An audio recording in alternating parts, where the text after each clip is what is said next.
Okay, so morning guys. Yep, still morning. Welcome to another review from me, Matt, the Beauty Berserker. Hope you're having a fantastic day wherever you are in the world, whatever you're getting up to. Start of the week, I've got a couple of days off, so I'm playing catch up on some of my reviews. And before we start, huge, massive thank you to each and every one of you guys out there that's liking my videos, enjoying them and commenting on them. If you haven't subscribed, please hit that subscribe button. And now over 14,200 views, which is absolutely immense. And thank you as well for all the support over there on Instagram as Viking Beard Matt. And the reason that I set this up is to try and help small brands, individuals and craftsmen out there that are making some amazing products. And we really need to get behind them, support them, help them and encourage them, because if not, they're going to stop. And the only alternative we're going to have are these huge, massive, faceless brands, which, don't get me wrong, I don't have a problem with, but all their stuff is kind of like factory made, it's pumped out, there's no passion, there's no love or real care behind it, because it's all about making money. And let's face it, these massive brands have got a shed ton of money that they can throw into promoting, marketing and advertising their products that these smaller brands don't have. So we really need to help them and encourage these small brands and craftsmen and individuals out there. Now, with all the reviews that I do on my channel, stuff that I go and buy myself, stuff that gets sent through to me, I'm completely honest with, okay? Even though I've become brand ambassador now for Barber's Bay and Rusty Bear, even though I'm kind of, like I say, an ambassador for them, I still will give honest reviews. That is not going to change. If they send something through for me to have a look at, I'm not here to blow smoke rings up their backsides. If there's something negative about it, I will say. And so I'm completely honest in my reviews. Everything I do is my own opinion, completely unbiased, and I'm not really affiliated to any of these brands whatsoever. Just trying my best to kind of help these smaller brands, individuals and craftsmen out.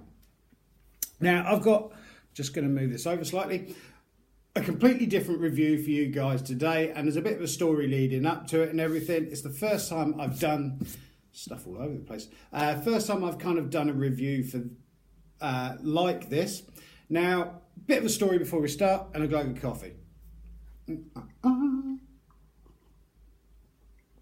Some of you will know about this, others won't. Now, me and my wife, we've been married nearly 18 years in January. Now, some of you will know that my wife recently and over the past few months has been going for tests and everything from cancer. Her mum died very young of it, and obviously she's now a lot more wary about it. She's had lumps and bumps and stuff like that coming up. She's actually been to the doctors today about it, and these lumps have come back and everything, and she's undergoing more tests. She's got blood tests coming up and everything like that. And coming up in January is a wedding anniversary. It'll be 18 years, 18th of January. So I, in my infinite wisdom, I basically decided, let's renew our wedding vows. Because originally when we got married nearly 18 years ago, it was a registry office, very limited budget, to be honest, still limited now. And so we decided to do it and invite the remaining sort of family and few friends that we have to it, and do the whole thing sort of properly. Now, the problem that I had with arranging this is I didn't want to go out and buy another suit. Okay, I've got one from the previous wedding, I've got another suit that I wear to other weddings, I've got a funeral suit that I obviously use for funerals and stuff, and I've got kind of like a regular suit, if you know what I mean, for posh occasions and stuff like that. I didn't want to go out and buy another suit because I don't really wear the ones that I have got unless it's to a meeting or something like that. And to me, with stuff like the wedding suit from my original wedding, I only wore it once. And it's one of those things that when I pull it out the cupboard, Mrs. turns around and goes, "You are not wearing that, that's your wedding suit." And I was like, all right, fine. And so I didn't want to go out and buy another suit and have it just sitting there and used once. Now, we obviously getting on in age and everything like that, we've started to look at family ancestry and history and stuff like that. And I did kind of know this from when I was young, but my family side the Price family originally came from Wales. And lo and behold, I've been into Scottish culture and sort of history and stuff like that. Always been into that sort of thing, as well as Vikings. And it turns out our family, the Price, has a tartan. Now, this tartan that the Price family have is horrible. It's not one of my, it's personal to my family and everything, but it's not my favourite tartan out there at all. And believe it or not, we found out as well that my wife has Scottish ancestry, and she has her own tartan. So rather than getting into this sort of whole conflict of do I wear mine, do I wear hers, I decided to go for a completely different style or different sort of tartan. And so I've either come up with either the black watch, the brown watch, or the weathered tartan. I'm not particularly keen on these bright tartans. I know they sort of like from clan members and family names and stuff like that. I personally myself am not overly keen on it and wanted more of a universal tartan. And so I decided to go with the whole Scottish Highland kind of formal wear, if you know what I mean. Now, I have worn kilts in the past now. This is not the first time in my life that I've done it. And I am very aware that to go out and buy a kilt, especially an expensive wool kilt, you're looking at anywhere maybe £500, because they're obviously made to measure for you, because you have to have the right drop, the right waist length, the right hip length and stuff like that. By the time you start throwing into Argyle, throwing in jackets like Argyle jackets, the vest, Prince Charlie vests, sporrans, flashers, fly plaids, belts, kilt pins, brooches and stuff like that, skin doos, it starts ridiculously mounting up. And after I created this list of everything that I wanted to get, it was like, I can't afford that. So just trolling through Instagram, I come across this page called Destiny Store 2012. Now, it's basically almost like a discount store. They do gothic wear, utility kilts, kilt accessories and stuff like that. I will be putting links down below. Now, the review that I'm going to be doing on the products that I bought from there, because they have given me a really good discount, bless them, and I cannot thank them enough for allowing me to have the discount. But I'm not going to go into kilt history, sporrans and stuff like that. It's purely going to be on what I think of the quality and what was sent through and everything, and give you guys my honest opinion, because that's what I do, honest reviews. So the reason, like I said, that I used or sort of decided to go with this, kind of alarm bells started ringing at the beginning, like Pakistan for kilts. No disrespect, because, I mean, let's face it, some of these high-end trainers, I'm not going into names and stuff, but come from China, Taiwan and stuff like that, and are actually made out of country. So I was like, well, that's fine. I can't afford to go out and spend £400 or £500 on a kilt. And these kilts were fairly cheap. Just putting my glasses on. The kilts were coming in at 49 USD, which, put in a currency converter before I'd done the review, is £39.80p. And I thought, that's not bad at all. There is a large difference between £400 and call it 40 quid. So, placed the order with them. They made the bits and pieces up. They sent them through and everything like that.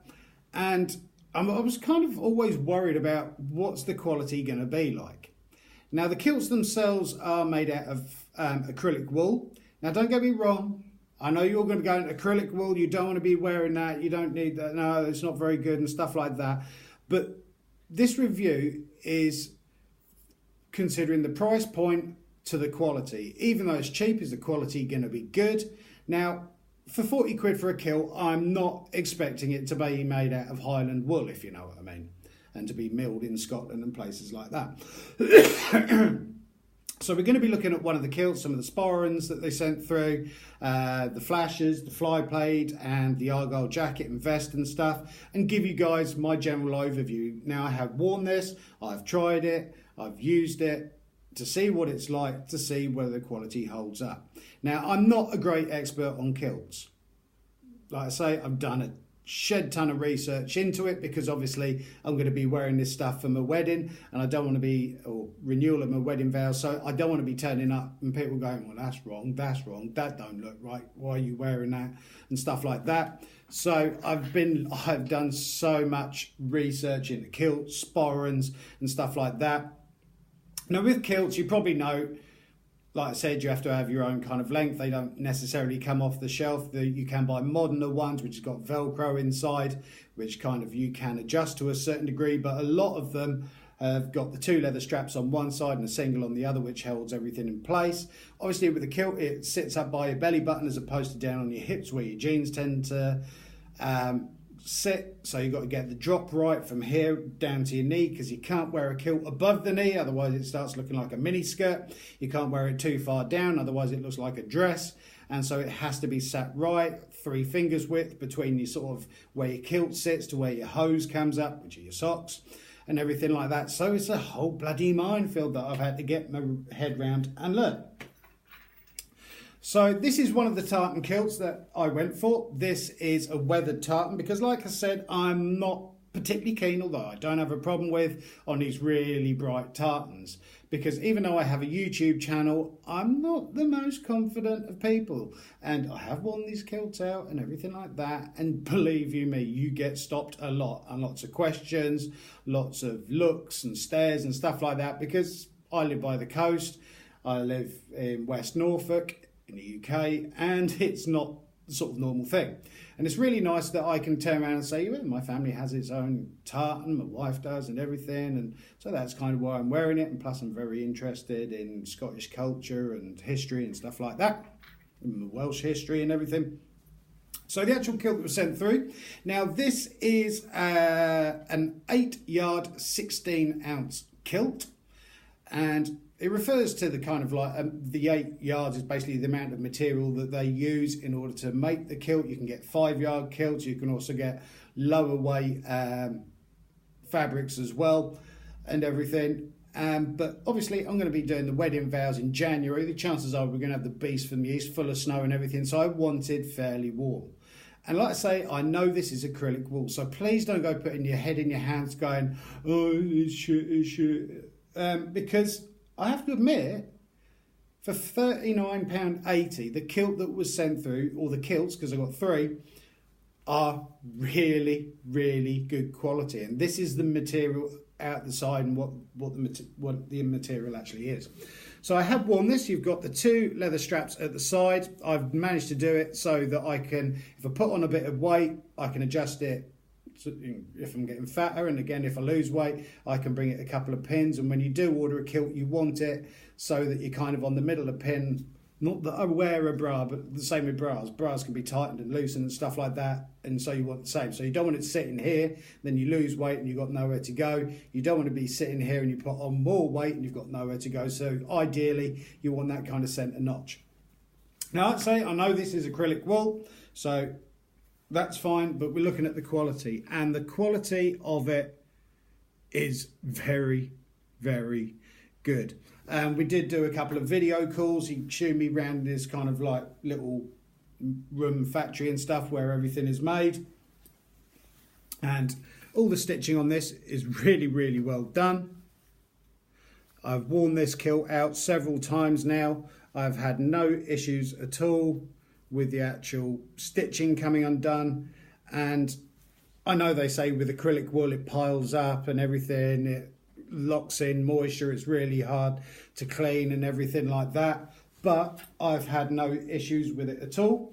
The pleats in the back of it, these are knife pleats. You can also get box pleats as well, and there's another couple of sorts as well, almost like military pleat and everything. I have taken the strand that runs along the bottom that holds the pleats in place, and I have to admit the quality is really nice, and it's very nice and warm wearing it.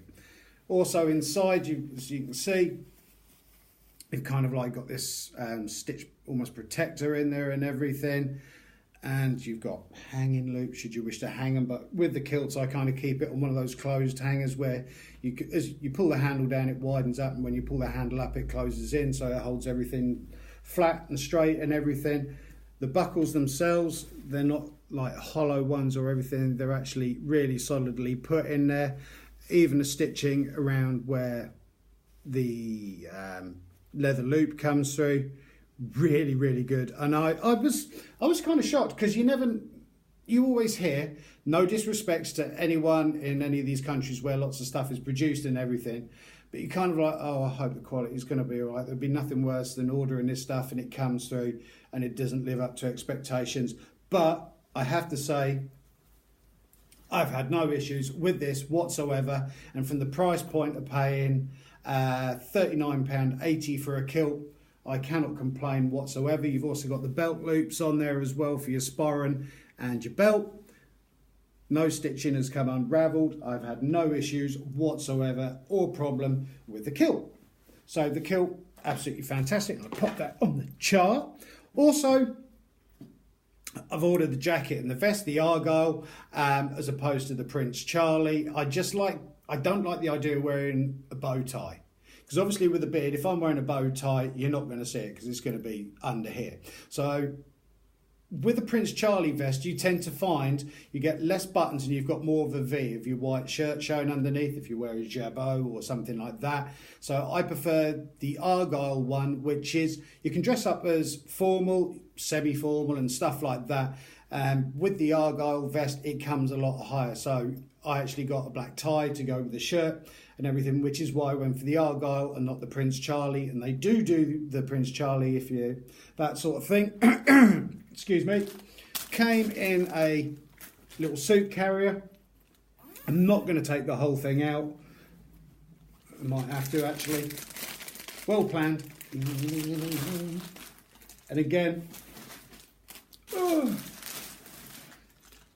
it's a bit creased where it's been laying and everything, but the quality on the jacket and vest, again, absolutely stunning. All the little buttons and everything on there are well stitched in there. You've got the pockets, you've got the epaulettes, and I was kind of a bit nervous because obviously you have to give your measurements and everything out. Not that I've got a problem with people knowing my measurements, but you're always kind of like, I hope I've measured it right. I really hope I've measured it right. And I checked it like 5 or 6 times, then went back and checked it another 5 or 6 times, and it's come through and it's perfect. It's the Prince Charlie tends to come in a little bit more at the sides and there's a bit more kind of shape to it, whereas this one is more of a standardised sort of jacket. Again, it doesn't sit as low as a regular jacket does.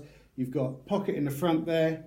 You've got pocket on the inside, which is actually a real pocket. You've got another pocket the other side, which is another real pocket. And the vest as well has little pockets as well. So like I say, you can see with this one what I mean about with the Argyle, it comes higher up on your chest as opposed to down the bottom here, which is okay. But I didn't want to wear a bow tie because you'd never see it. So I wanted the tie there, which is why I went for the Argyle. And again, quality on it. If I try and hold it up to the camera, so well done. Like I say, this material that it's made from is called serge. The actual jacket is lined as well, and the jacket and the vest, 119 United States dollars, which came in at £96.65. Now, if you have a look on some of the websites, no disrespect, some of the Scottish ones, these are ridiculously expensive, and again, I can't afford to go out and pay that. So, which is why I've kind of gone more on the budget route. And again, I want to look really smart for the wedding. I want to turn up and see that Kim, my wife, is like really happy with how I look and everything, and I want to feel good. And I don't want to sort of turn out going, that looks all second rate and everything, but the jacket is really well finished. The stitching is fantastic on it. You've got these this little sort of flap at the back and everything. And I have no issues with the quality. Even the epaulettes are nicely done on it. I'm going to hang this up here. I'll probably block off half the light. Sorry. So again, quality absolutely impeccable. Now also with the kilt, because with your hose, you wear flashes. These were the flashes that were sent through, obviously, to go with the weathered tartan. Come with the elastic so you can adjust it. I've got slightly thinner calves to most, and I might have to put in a bit more Velcro here in order to hold them a bit tighter. I can alter it to a certain degree. But again, really nice, nicely done, nicely finished off and everything, and yeah, really happy with it, you know. And these are actually, I believe, locked in place because you don't want, yeah, they're locked in place because when you're wearing your flashes, you don't want them to start separating. I have seen people that wear sort of one wearing one side of the calf and the other. No, they both hang like that, and if you're military, literally they go down from your shin bone to either your left hand side of your shin bone or the right hand side, or literally just on the side or just slightly round, but never at the back, never on the inside. So again, really good quality, made nicely, made up of the same kilt material as Dother.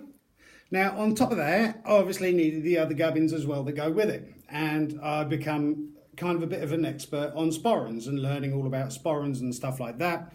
And so I got two sporrans. I got a casual sporran and I got a dress sporran.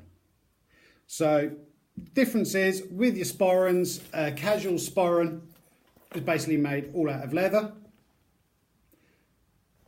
A dress sporran tends to be made out of fur. I've got another one through there that I bought online. And also you get a semi-dress sporran in which the front of the D shape usually is made out of either tartan or hair, fur and stuff like that. Or you get the military ones which tend to be horsehair. So looking at this one first, again, stitching's really nice around it. You get these little, the chain that goes round, and then you've got your leather which ties round, goes through your belt loops. Again, well made, actually made out of leather as opposed to some other sort of PV, whatever they call it, leather, PUV or PVU leather, or whatever they call it. You've got your three tassels on the front, the Celtic knotwork behind. This actual sporran as well has got a pin closing on it, so the pin comes out, and then you've got your bits inside, a tobacco pouch in there, that's cool. And again, nice, thick, decent quality, it's not flimsy. Really nice leather smell to it. Well stitched, well made, not falling apart. I've worn this out several times, which is why my tobacco pouch is in there. Not had any problems with it at all. You've obviously got your tassels on the front. You can either get the 3 tassels or you can get the 5 tassels and everything. I just personally prefer 3. But there you go. Really nice. You can get the sporran hangers as well that kind of hang from your belt at the front, either side of the belt, as opposed to that go all the way around you. And really good. It is slightly adjustable. You can obviously change it and make it tighter and everything with that. And for the sporran, I'm sure I put it down on my notes. This one is $27, which came in at £21.93. Cannot complain whatsoever. Really nicely made. No problems with it falling apart. No stitching come undone. So great. Put that one up there. Sorry if this is taking time. What are we on? 23 minutes 18. Also, like I say, I've got a fox fur dress sporran to wear. This has got the kind of thistle design cantle on it, which with regular day sporrans and everything, they don't have a cantle. This one opens, it's got a popper at the back, which you can open and then put your bits and pieces in there. Plenty of space. Again, well made, well put together, no signs of problems or hassle, and I have been assured that this is real fox fur.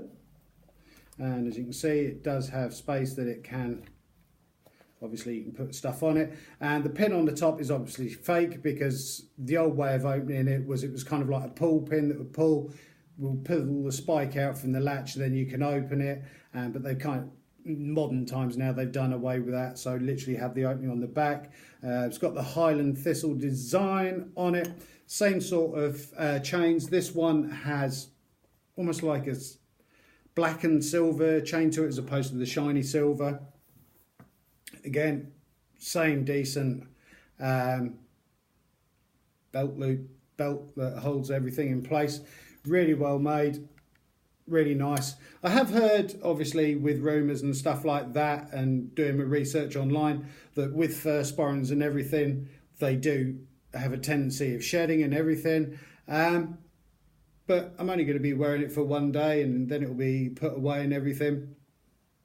Really nice, like the detailing on it, the leather work that's behind, really, really nice. You've got the bells hanging by chains and the fox fur doblies, tassels. Pop that there, nearly there, guys. That one was slightly more expensive, but again, I got it at a discounted rate and the quality on that is really good. So it was the flashes and that. Also included was a kilt pin. This one I'm possibly not going to use because I don't have any Irish affiliation, not that I know of, Welsh. So chances are I'll either get one with a dragon on it, or I have just seen kind of a regular one that's got a stag's head and you've got the claymore or sword behind it. So I'm probably going to get one of those to change anyway. With the kilt pin that was sent through, again, decent one. It's just designed to hold that front flap down. It doesn't the pin doesn't go through all the layers or anything. It's just designed a bit of bling for your kilt and hold that sort of front apron. Because remember, when you wear a kilt, the pleats don't go down the front. The pleats go around the back. And so this just literally goes in the bottom left-hand corner about 6 inches up and about 2 inches in, just to hold the fabric in place. And again, nice quality, no issues with it whatsoever. There you go, that was the kilt pin. And also, I got 3 last bits to go through. So that was the flashes, the 2 sporrans, that was the jacket, that was the kilt. I'm losing myself here. Also, a belt as well. And this is the one that I got. Again, it was, again, fairly cheap. Quality on it's great. It's got Velcro on it, so you can alter it if you're bigger or if you're smaller. Got a D clip on the end of it. And then with the belt itself, you put the sort of D handle through it, you slide it on, adjust it to where you want it, and then you've got a clasp at the back of it that just links onto it like that to hold it in place. And I tend to have that one up there, so it covers up where it's been put together. And as you can see, it's got a thistle and sort of Celtic motif that goes around it. Really, really nice, sturdy piece of kit. Smells leather. Yeah, it's definitely leather. Really, really nice, really thick leather as well. The only problem I do have with belts, and especially this sort, which you would have thought they would have, not this brand, but in general, with kilt belts, is you tend to find with kilt belts, when you're wearing it, one end sits up like that and the other one sits lower, just because of where you've got the actual strap that it goes through and the kind of D-ring. It'd be nice to have them both set level, but apparently that's just one of those problems that's never kind of changed, to be honest, and they've always sat like that. But yeah, nice belt buckle, really nice, kind of shiny chromed effect. And also, wanting to go the full hog because I'm doing it in formal wear, I decided to get the fly plaid, 2 fly plaids to go with it as well, which is the brown watch and the black watch. This is the fly plaid for the brown watch. Again, I believe it's made out of the acrylic wool. It's hemmed as well, all the way around it. You've got the frayed around the edge. Really nice material. Can't say any more than that, and that's the one that just goes through the epaulette. You got your brooch that sits here, you wear it on the left hand side and reaches around about sort of mid to 3/4 of the way down your leg, kind of almost meeting your hose. Well, yeah, sort of just behind the knees, slightly down from that. And a brooch as well that was sent through, got the thistle design, nice big thick sturdy pin on the back to hold it in place. And it doesn't really hold it in place, it just acts as a counterweight, because you've got all that material that goes over your shoulder and down your back. This just kind of helps to, it's not the most comfortable thing to wear a fly plaid, but it just helps to keep everything in place. And I think overall the quality on everything that I've paid for, bearing in mind that it's not made in Scotland, it's made in Pakistan. Yes, it's a lot cheaper than you obviously can go and buy. It's the same as trainers. You can go out and spend £5 on a pair of trainers, or you can spend £600 on a pair of trainers. It all depends on your budget and stuff like that. And for people that are on a budget, I really do recommend Destiny Store, because the products that I've received through from them, I cannot fault them at all. And I think they're really good. And above all, their customer service is impeccable. So kind, so helpful and thoughtful. There was never a point where I messaged him and never heard back and everything, because you always kind of do worry about stuff like that when you order from other countries and stuff like that, especially on some of these large websites and stuff like that. You never know what's going to quite turn up through your door, and are the pictures going to match the actual product when you get them through. And I have to admit, yes, they did. Would I use Destiny Store again? Yes, I certainly would, because I am also going to go out and buy another belt and probably a semi-dress Sporran as well, and a couple of other bits on them. But I cannot fault the products at all. So please don't get at me with this video saying, well, it's not a woolen kilt. Yeah, I know it's not a woolen kilt. That's why I've only paid £39.80 on a kilt as opposed to £400 on a kilt. So I understand that. This is not about that. This is purely going on the quality that was sent through for the price that I paid on it. And honestly, I believe it's really good value for money, especially for people looking out there. You've got Burns Night coming up in January and everything like that. So if you can't afford to go out or hire, and if you just want a utility kilt or something like that, then I have no problems at all with Destiny Store. And it literally got about 5 days to make the stuff. And then on top of, 4 or 5 days to make the stuff, and literally a week from Pakistan to here in the UK. Did not have to pay any customs charges or anything like that at all. It was delivered by Parcel Force, and cannot fault Destiny Store at all. Really, really good products if you're on a budget. So I hope you've enjoyed this 32-minute review. Any questions, please feel free to comment down below. Be very interested to see the difference in quality, if you know what I mean, from this sort of a kilt to a more expensive woolen kilt, if you know what I mean. And again, they do the different yardage, so you can get the 5 yards, the 8 yards, and the different thicknesses as well, not necessarily 16 ounces. They do summer ones and everything like that. Links will be down below. Please give them a look up. Anybody out there needs any help, support, promotion, anything like that, please get in touch with me. I really want to keep this channel going, and my Instagram seems recently it's just been getting harder and harder to find reviews and stuff, but whatever will be will be. But thank you guys. Please keep on please keep on taking care of each other, keep on helping, supporting each other, and keep on loving each other, and keep on growing those beards if you're growing one. Look forward to posting some pics in January of the wedding and everything. Hope everyone has a fantastic day. Thank you so much for your time. Now I'm going to go and pack this lot away. Have a great one, guys. Thank you.